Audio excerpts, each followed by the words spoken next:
To kick off episode number 2, we're going to be looking at all of the transfers that happened in season number 2. We're going to show you all the players that have left the club and then show you the new faces that have arrived. So to kick things off, we are looking at Houbelang Mendes. He has moved to Al Tai. They came in with about a £15 million offer, and I really couldn't believe that we were getting that kind of money for this player.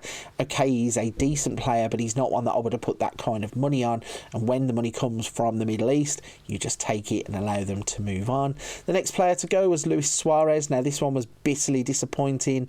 I think I said in the first episode that he had a clause in the contract for a release. 16.5 million. We tried to get it removed. We tried to renew the contract. He wouldn't do it. As soon as Barcelona came in, they activated that release clause and he was long gone, which is disappointing. He scored those 32 league goals, but the thing to notice here is that he's gone and the grass isn't always greener. He hasn't actually played a game for them in the season and he's already asking to leave the club. If he was Spanish and 21 or under, I would have gone and brought him back instantly. The last player to leave was Cesar Montes, the central defender, Mexican. Now this one, again, he's gone out to the Middle East, Al Duhail. They paid £25 million for his services. Could not believe the kinds of money that we are getting from the Middle East. And again, he's one that is a good player, but not irreplaceable. And I don't think in the long term he will hurt us that much by losing him. So that gave us around £40 million, maybe £50 million in the budget. Wanted to go out and really improve the depth of the squad. As I mentioned at the end of the first episode, we got European football this season, so need a bigger squad. The rotation is going to be important. So we went out and spent as much of it as we possibly could. The first player that we bought was Iker Villar. He's an absolutely fantastic Spanish striker, wonder kid. Looks built, ready to go at 19 years old, pace of 15, acceleration of 15, finishing 15, first touch of 15, technique of 15. At just £15 million, he's an absolute bargain. They kept driving the price up. We had actually bartered back and forth, and I think we paid 10 up front, 5 to come later, and it was enough to get the deal done. And trust me, if you can get your hands on this wonder kid, go out and sign him because he's fantastic. The next player to come in to complement him and be a rotation option with him is John Karikaburu. Signed him in Football Manager 23, so we know that he is a wonder kid coming from Real Sociedad's B team. Not as well equipped to deal with first team football as what Villar is straight away, but he's one that if Villar needs a rest or we've got a cup game and we don't want to play him, he can slot in and I'm sure he will score goals in the long term. The next player to come in was Jarek Gasiorowski. He has come from Valencia, plays primarily as a left back, so we now have a youngster at left back, a youngster at right back with Xavi Grand, and I think that they are going to be the two players that will propel us forwards up the pitch. He comes in, has good tackling, good jumping reach, good acceleration. Pace could do with a little bit of fine tuning, but he has good concentration, positioning. He's a sound player. I think we paid up. I think we paid around £6 million for him because he's so highly rated. You can see he has a 5-star potential ability. The next player to come in was Alejandro Francis. He's come from Zaragoza. He's one that we did have to pay up for again. £12.5 million was what required to get him in, which I thought was actually a bargain. You can see he's valued at 21 to 26 million pounds, and he can play really as Montes. He can play as Houbelang Mendes' replacement too, so we're kind of getting a 2-for-1 here. We get a right back or a centre back, and I think that between the two positions we haven't really found out where his true position lies, but I do think we have got a brilliant player for the money we spent. The next player to come in was Trilly, so another right back to replace Mendes. I think, again, coming from Barcelona, previous wonder kid when he was at Deportivo La Coruña, and I think the pace, the acceleration, the tackling, he has everything that he needs to really be a rotation piece and maybe even jump Xavi Grand if he can develop on as a late bloomer, but I do think he has pretty much everything to be a first team squad member straight away. And the final player to come in season number 2 is is Mark Casado. So we've already been and bought Wesley Dual. We now have Casado as well. So 2 Barcelona central midfielders. The good thing with him is he can play in such a number of positions. He can go forwards up the pitch. He can play as a defensive midfielder. Can play as a defender. Can even play as a makeshift right back. Didn't have to pay massive money for him. I think we paid 4.6 million initially, and then another 1.2 going on, so around 5.8 million pounds, and I think he's an absolute snip for the money. If we look at him, he's another 5-star potential ability player, current stars 3. Looking at the passing, the tackling, the pace, acceleration, determination, work rate, vision, teamwork, it's all there. Casado really can develop in this role, and we're hopefully going to give him the first team football that he needs to develop into the team. So that's all of the transfer business covered, the players that left and the players that have arrived. Again, the question as always is, was the money well spent? How have we got on in La Liga in season 2? The answer to that question is we would make progress once again. This season we would finish in 5th place, and we have gone from the Conference League to the Europa League. We would get 74 points, which is progress again from the 38 games. In the Conference League we would get knocked out in the quarterfinals by Juventus. If we go in and have a little look at how we got on then. So in the league phase we would go through in 16th place, having played 6 games. We won 2, drew 4, had a goal difference of 6, and we would get 10 points.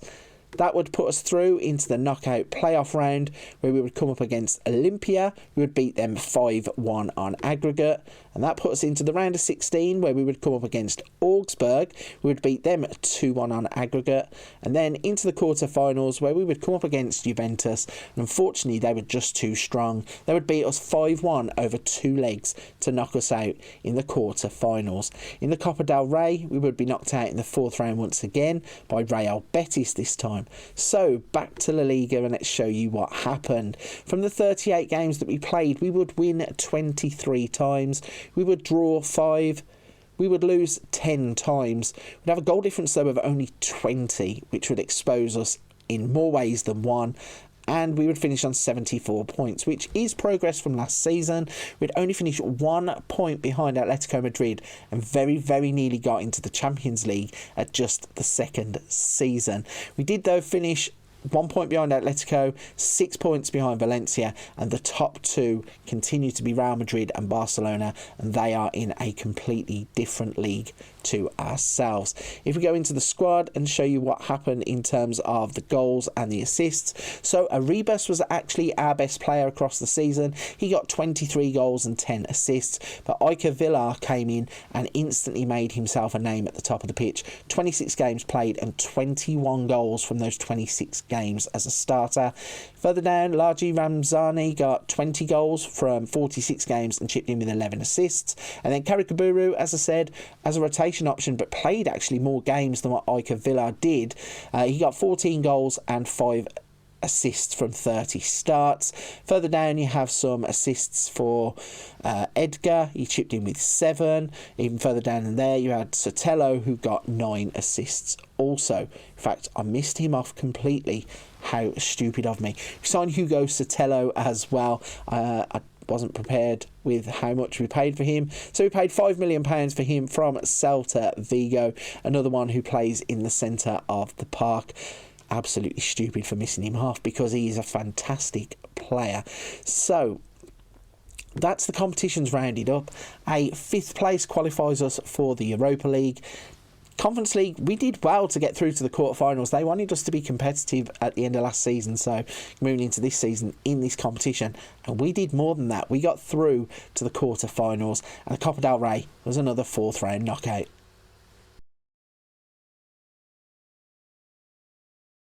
As we move towards season 3, let's have a look at the finances. So the club has £27.1 million in the bank.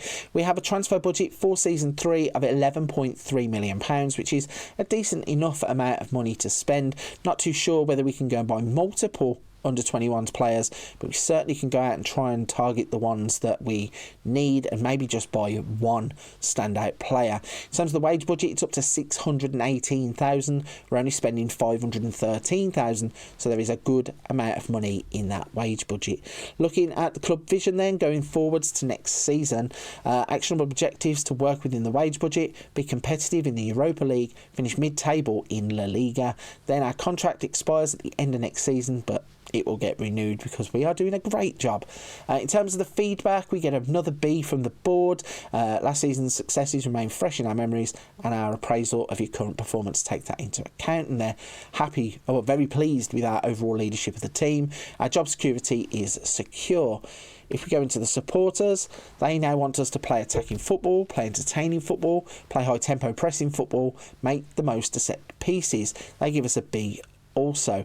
They are pleased with the 5-0 victory of Elche, pleased with the 3-2 victory against Getafe, and are delighted with Iker Vilar's recent performances. They've been disappointed with Marius Guena's performances, disappointed with Wesley Dual's performances again, which is not good reading for him, and they're disappointed about losing to Real Madrid 4-0.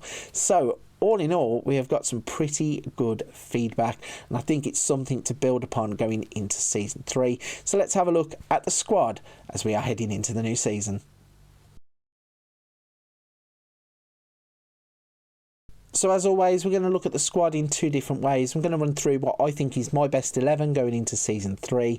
We'll then have a look at my assistant manager's best 11 and see how they compare, where there are gaps and where we might be able to find transfer targets going forward. So for my best 11, I would go with Fernando in goal, Gaciarowski at left back, Keiki, Francis and Trilli as my back 4. You'd have Casado, Edgar and Sotelo in the midfield 3. Ramazani on the left, Arribas on the right and Villar at the top. Now, as you may have noticed, we have changed away from the 4-2-3-1 and we have gone to familiar territory with the 4-3-3. Slightly odd 4-3-3. I have done a video on this tactic. If you want to watch that, don't forget to go and check that out. But it tries to utilise those midfield 3 positions of a defensive midfielder, a ball-winning midfielder and a segundo volante on attack. And I feel that the 3 we've got in there right now are a perfect blend. Edgar, I'm still not sure what his best position is, but he plays fantastically as that defensive midfielder. So let's have a look at the squad planner and what our assistant thinks is the best 11. In fact, the wrong tab. So he would go with Fernando, Hakimi, Edgar, Keiki and Francis, Wesley Dual, Malero in the middle. You'd have Ramazani on the left, Casado in the middle with Arribas on the right, and then Villar at the top. So quite a few same faces in there. The attacking 3 are the same options, Casado, Malero and Dual. Dual being interesting considering that the fans don't rate him at all, it seems. They really have not been happy with him across either seasons. And then they would have Hakimi, Edgar, Keiki and Francis, and then Fernando as the goalkeeper. If we look at that other report then, for the assistant report, we can see in terms of the strengths, we have Iker Villar is been in fantastic form, been effective from through balls as 34 of a total of 79 assists came in that way. Creativity, defensive depth is good, defence and the wage budget are good things. So the weaknesses now are penalties, communication, anticipation, one-on-ones, corners, bravery, aggression, stamina, pace, leadership and concentration. So we know really now where we need to be building upon. I think in terms of this 3 in the middle of the park, I would like another player, and I've got my eye on 1 or 2 players that could come in and be in one of these positions. I think maybe another defender here. We have Xavi Grand also can play in the right back position. Attacking wise, I think we've got it pretty much spot on. There are 1 or 2 other players though that I have got my eye on, but obviously that is to just keep improving the squad. So I think we are going down the right path. And if we go back to the competitions, we can see we definitely are going down the right path. As we head into season 3, we have now qualified for another European competition, and that's back-to-back seasons where we have had progress. We finished 7th, we finished 5th. Hopefully next year we can push on, maybe qualify for the Champions League. But once again, as the competition gets stronger, so will the squad have to become stronger. So you're going to have to hold on and see what happens in season number 3.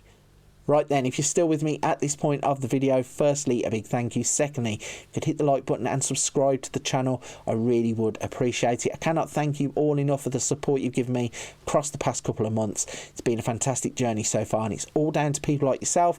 Come along, watch the videos, interact with them. Before you go, don't forget there are other things on the channel. We have Let's Plays, hints, tips, tutorials, Wonder Kid videos, a little bit of something for everybody on the channel. But for this one, I'm going to leave it there. Thank you for watching. I'll see you for Season 3 of the Almeria save.